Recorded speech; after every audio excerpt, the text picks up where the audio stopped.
Here's a quick guide to those who are building YAE MIKO, who have gotten her. I'm gonna give you a quick rundown of absolutely everything. We're gonna go over 2 different roles, which is DPS and then burst slash like off-field DPS. I'm running her DPS just because I want to. I don't recommend it though. I do recommend her being kind of like a off-field unit, like Albedo or, you know, someone of that sort. Essentially, it's like a Zhongli. You don't really have him on the field, but you pop him in because ult does a lot of damage. That is essentially what we're doing here. I'm going to start with main DPS weapons. Main DPS weapons would include Skyward Atlas and Lost Prayer to Sacred Winds.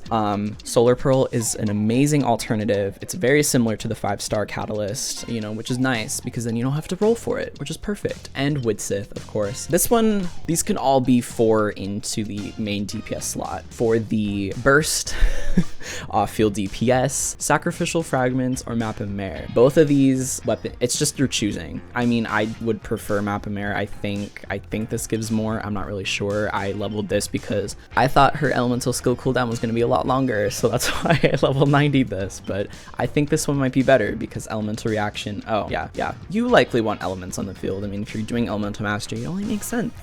But elemental damage bonus for off-field. Also could use Widsith because if it's like off-field, you bring her on the field, she's going to gain that attack bonus and do her giant burst. As for artifacts, I'm running Thunder Soother for DPS. However, this can be viable over any way you want to build her. I see people do Thundering Fury and Gladiator, which I honestly just don't recommend. I would recommend either Thunder Soother or Emblem of Severed Fate. Or perhaps if you want to get a little crazy and you really want some elemental mastery for her burst, you can go ahead and do this set right here, which increases your elemental mastery by 80%, or by 80.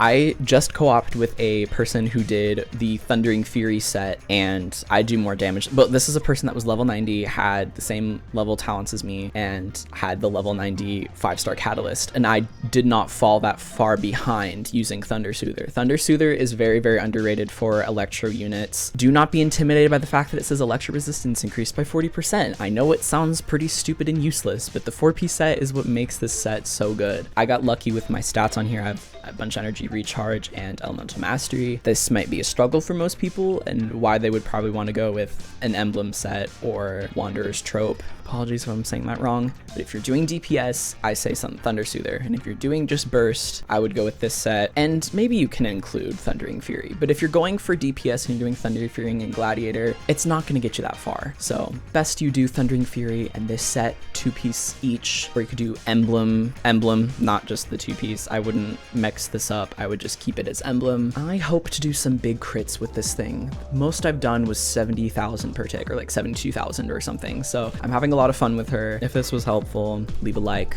and subscribe if you want. Check out my other guides. I would appreciate it, and have a great rest of your day. And good luck building Miko.